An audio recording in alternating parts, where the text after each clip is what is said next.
মল্লিকা, রঙ্গন, যাও পণ্ডিতজিকে প্রণাম করো। সব্যসাচী, আমি ঘাট ধরে বাইর করে দেওয়ার আগে বলে তুমি এখান থেকে বার করে দাও।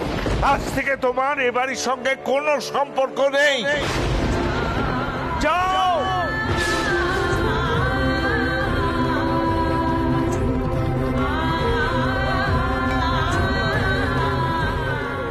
দাদু, দাদু আমাকে এভাবে দূর করে দিচ্ছ? বাবা, বাবা আপনি মেয়েটাকে ক্ষমা করে দিন। আপনি যদি ওকে মন থেকে দূরে সরিয়ে দেন, ও কোথায় যাবে বলুন তো?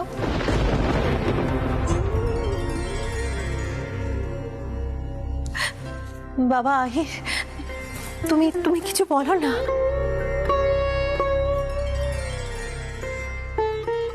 কে আর কি বলতে পারে এই পরিবেশে শাশুমা?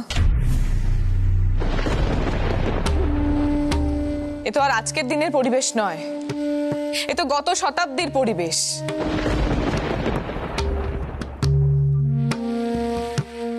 আপনাদের বাড়িতে নাকি বিধবা মেয়ের বিয়ে হয় না, কেন হয় না জানতে পারি?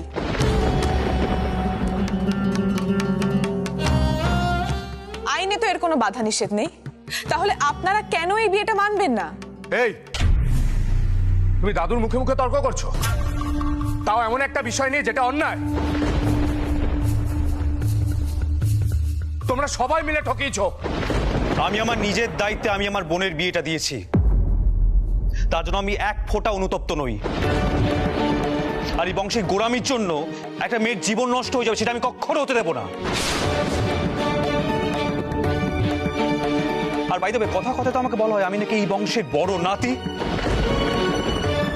আমি তো সেটা মানি না, যার জন্য আজ পণ্ডিতজির এই বৃদ্ধ বয়সে অসাধ্য কারণ হয়ে দাঁড়িয়েছি আমি।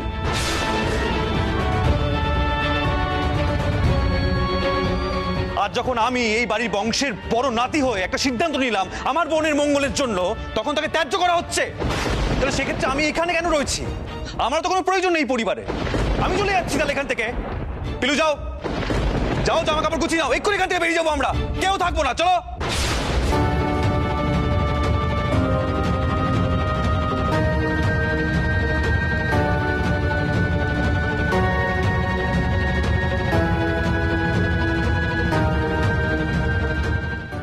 ওস্তাদজি, তুমি দয়া করে মাথাটা এই সময় ঠান্ডা রাখো।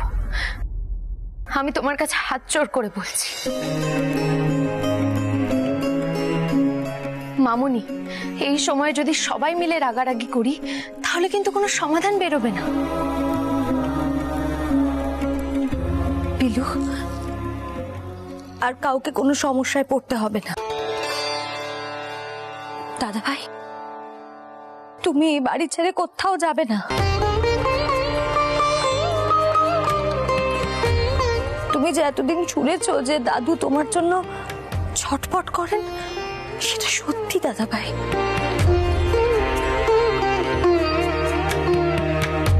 দাদু এতদিন তোমার জন্য অপেক্ষা করেছিল, তাই তুমি আমার কারণে দাদুকে এত বড় কষ্ট দিও না।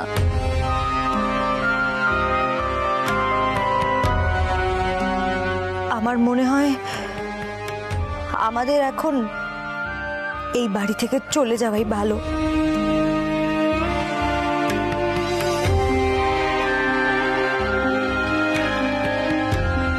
হ্যাঁ, আমরা যাই ও বাড়িতে।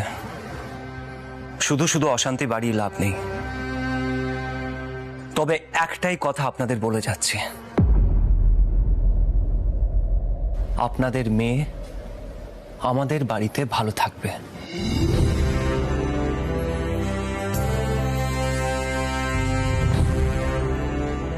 হয়তো প্রথমে আমার মা আর জেম্মা এই বিয়েটা মানতে পারবেন না,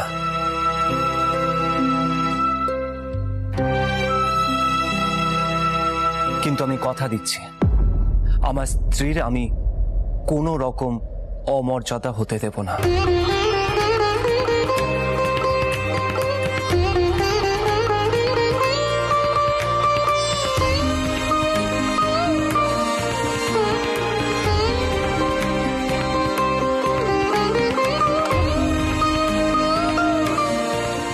আমরাও আসছি। আহির, বাবা যখন কারো সঙ্গে সম্পর্ক ত্যাগ করেছে তার মধ্যে তুমিও কিন্তু পড়ো। অতএব তুমিও সম্পর্ক রাখবে না। আপনার মনে হয় এটা আমি মানবো? এটা আমি মানবো আপনার মনে হয় কি? দাদা ভাই থাক না। না মল্লিকা দিদি, সে হয় না। আমরা তোমার বিয়ে দিয়েছি, তাই এই দায়িত্বটা কখনোই এড়ানো সম্ভব নয়।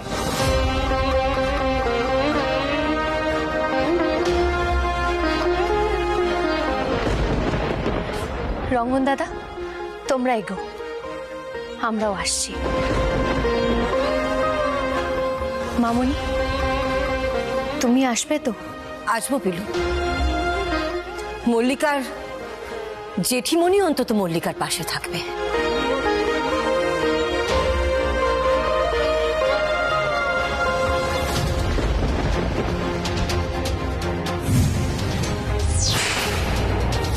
বাবা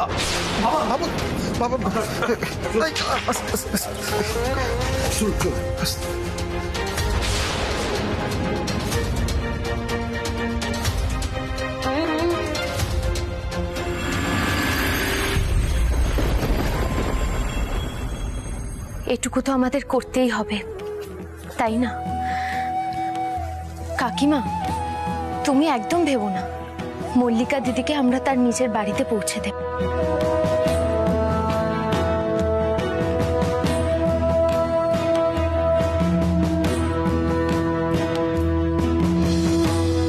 ঠিক কথা। মল্লিকার নিজের দাদা তো আর তার কথা ভাববে না, কিন্তু বৌদি ভাববে। আমিও যাব মল্লার।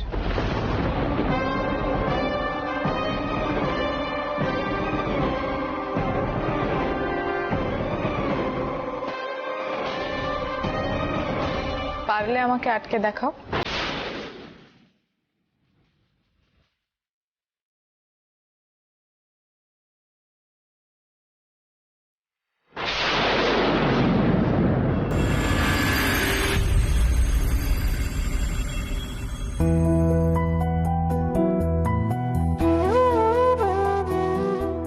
রঙ্গন, রঙ্গন,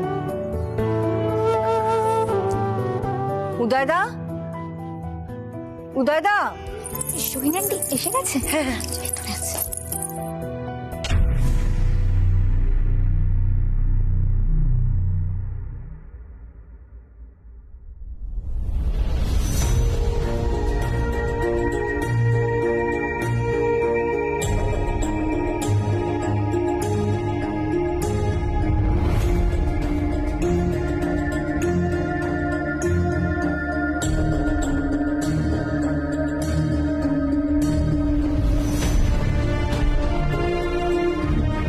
সোহিনী,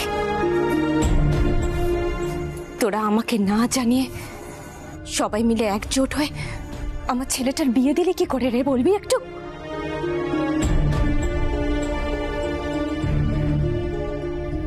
না, আমি এটা খুব ভালো করেই জানি যে এ বাড়িতে আমার কোনোদিন কোনো দাম ছিল না, কোনো মর্যাদাও নেই। কিন্তু তুই সোহিনী, তুই তো চিরকাল আমার পাশে ছিলিস রে। তুই কি করে?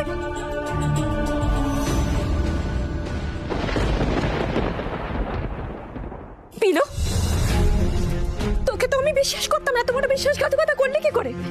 আমি শুনলাম এত বড় সর্বনেশে বুদ্ধিটা নাকি তোর মাথা থেকেই প্রথম এসেছিল। তোরা সবাই মিলে একজোট হয়ে আমাকে না জানিয়ে আমার ছেলেটার বিয়ে দিলে কি করে, বল? কি হলো সোহিনী, উত্তর দে, কি করে বিয়ে দিলি বল? না, আমার ছেলে এখন বউ নিয়ে আমার ঘরের সামনে এসে দাঁড়িয়ে আছে, সেটাই বা কি করে সম্ভব বলে বলতে পারে? আজকে তো বিয়ের রাত, কই আজ তো বাসি বিয়েও নয়, তাহলে ওরা এখানে কি করছে? ও, আমি বুঝতে পেরেছি, এবার আমি বুঝতে পেরেছি। বসু মল্লিক বাড়ি থেকে আমার ছেলেকে আর ওই মেয়েটাকে ঘাট ধাক্কা দিয়ে বার করে দিয়েছে তো। ঋতু ঋতু কি কও ঋতু এগুলা? তোমার বউ খাড়া আছে দুয়ারে, তারে ভিতরে আনো, তারে বরণ করো, এইসব ঝগড়াঝাটি চিল্লামিল্লি করো। কখন না, কিছুতেই আমি ওই মেয়েকে বউ বলে মেনে নেব না।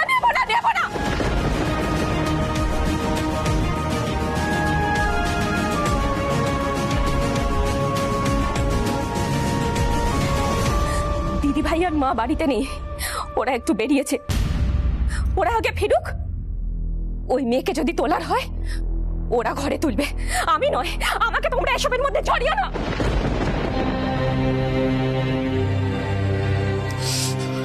দাদা কি হইবে, তো গন্ডগোল হয়ে গেল মাথা।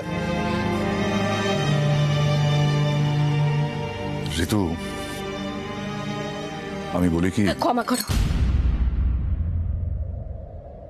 আদিত্যদা, তুমি অন্তত খুব ভালো করে জানো যে আমি তোমার কথার কখনো অবাধ্য হইনি, কোনোদিন তোমাকে অমান্য করিনি। চিরকাল চাইছি তোমার কথা রাখতে, কিন্তু এবারে পারবো না। ওই মেয়েকে আমি মেনে নিতে পারবো না আদিত্যদা, কিছুতেই মেনে নিতে পারবো না। মা এসব কি আরম্ভ করলে বলো তো? তুমি কি রকম ব্যবহার করছো তুমি?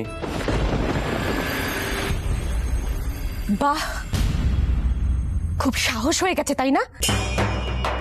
তুই এত বড় কথা বলার সাহস পাস কোত্থেকে? হ্যাঁ, ও বড় হয়ে গেছিস না,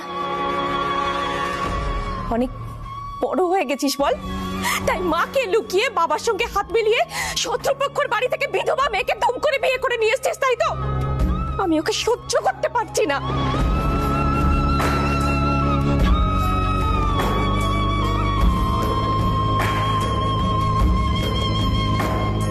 এত বড় কাজটা তুই করলি কি করে? লজ্জা করলো না তোর?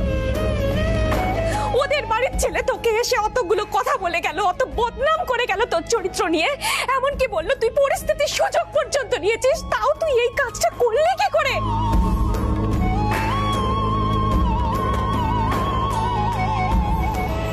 আর আহির, তুই না নিজেকে আমাদের বাড়ির ছেলে বলতিস?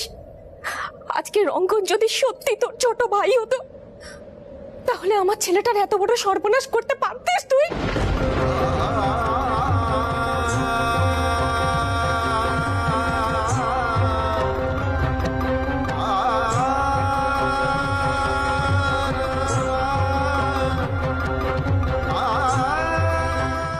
দেখলি তো রাহির, রক্ত কিন্তু রক্তকে ঠিক চিনে নেয়। তুই তো বসু মল্লিক বাড়ির ছেলে, তাই নিজের বোনকে আজ আমার ছেলের গলায় এইভাবে ঝুলিয়ে দিলি।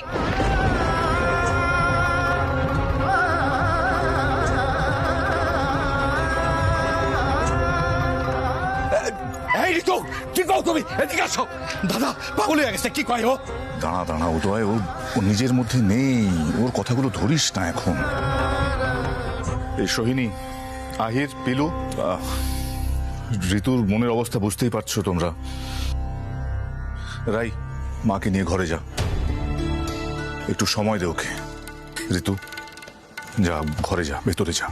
ঠিক কাজ হলো না, আমি আবারও বলছি, এটা একদম একদম ঠিক কাজ হলো না আদিত্যদা। মা, ও মা কেন এরকম করছো বলো তো?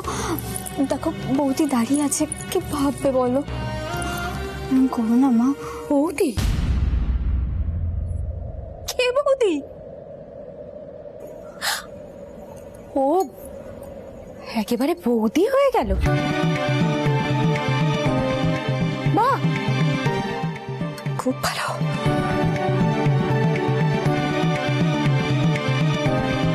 বিশ্বাসঘাতক, বিশ্বাসঘাতক তোরা, সব কটা বিশ্বাসঘাতক। আমি নাকি এদেরকে পেটে ধরেছি ভাবতে আমার। মা, মা।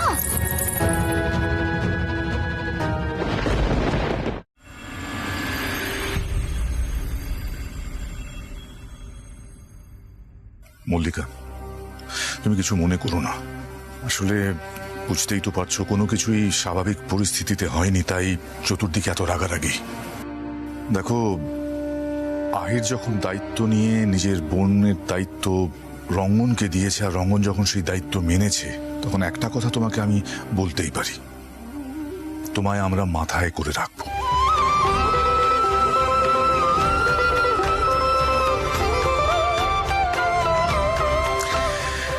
তোমায় শুধু নিজের শাশুড়িকে একটু দেখে নিতে হবে।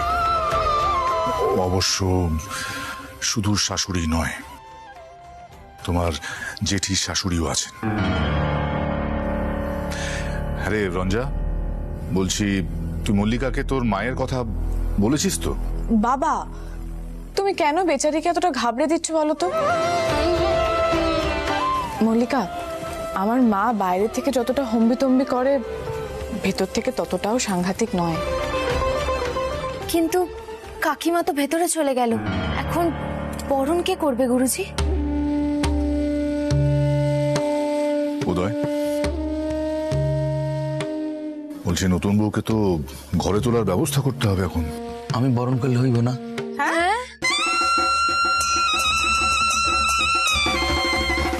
তুমি বরণ করবে উদয়দা? হ্যাঁ, শাশুড়ি যখন বরণ করতে পারবো না তখন শ্বশুর খাড়া থাকবো? ওই পিলু, তুই খাড়া আছিস কেন? যা, যে বরণটা নিলে। হ্যাঁ কাকা বাবু, এক্ষুনি যাচ্ছি। ও মামুনি, তুমি আমার সঙ্গে এসো না, এসো। এই না উদয়দা, বরণ ডালা তৈরি। রঞ্জা, তুই আর রাই মিলে না একটু দুধ আলতা বলতো চলে, বুঝেছিস? আর কাপড় পাত, নতুন বউ আগে ঘরে ঢুক। আহির, যাও তো সবার জন্য একটু মিষ্টি নিয়ে এসো। একদম ঠিক কথা। আহির, যা মিষ্টি নিয়ে যা। হ্যাঁ, এক্ষুনি গেছি।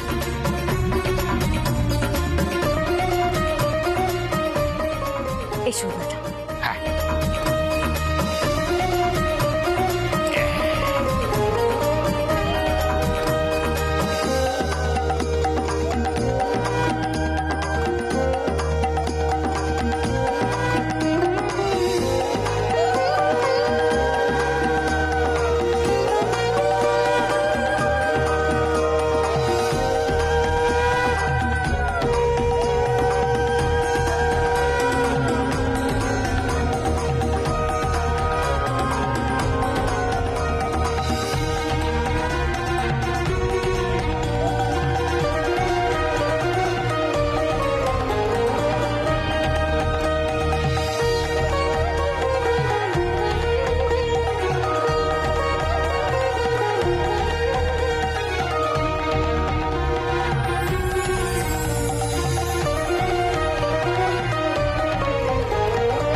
বাপা আগে।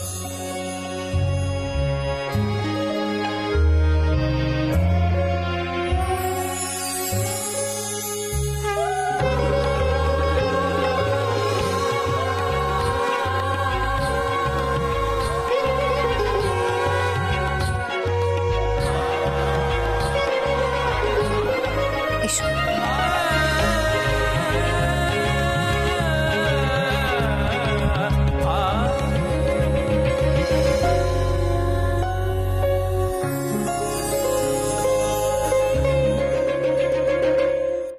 যাও, প্রণাম করো।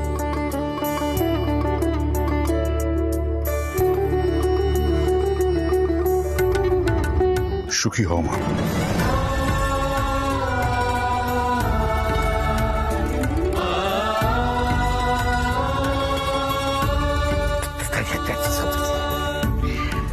কই কি, এইটা তোমার ঘর, এইটা তোমার সংসার, এটাই তোমার বাড়ি আজ থেকে। হ্যাঁ, তোমার একটা শাশুড়ি আছে, একটা জেঠি শাশুড়ি আছে, আবার একটা দিদি শাশুড়িও আছে। এই সকলে লইয়া একটা সুন্দর কইরা খুশি মনে সংসার করবা, কেমন? যাও, প্রণাম করো।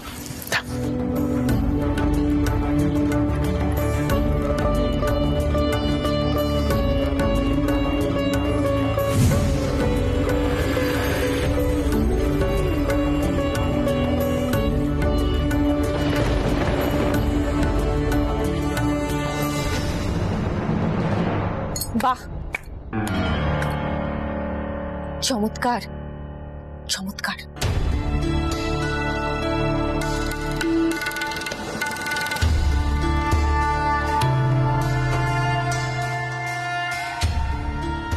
দাঁড়াও।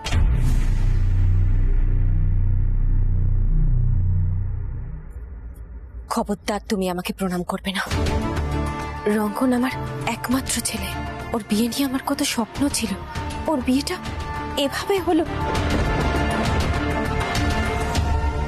বিশ্বাস করুন মা, আমি আপনাকে দুঃখ দিতে চাইনি। মা,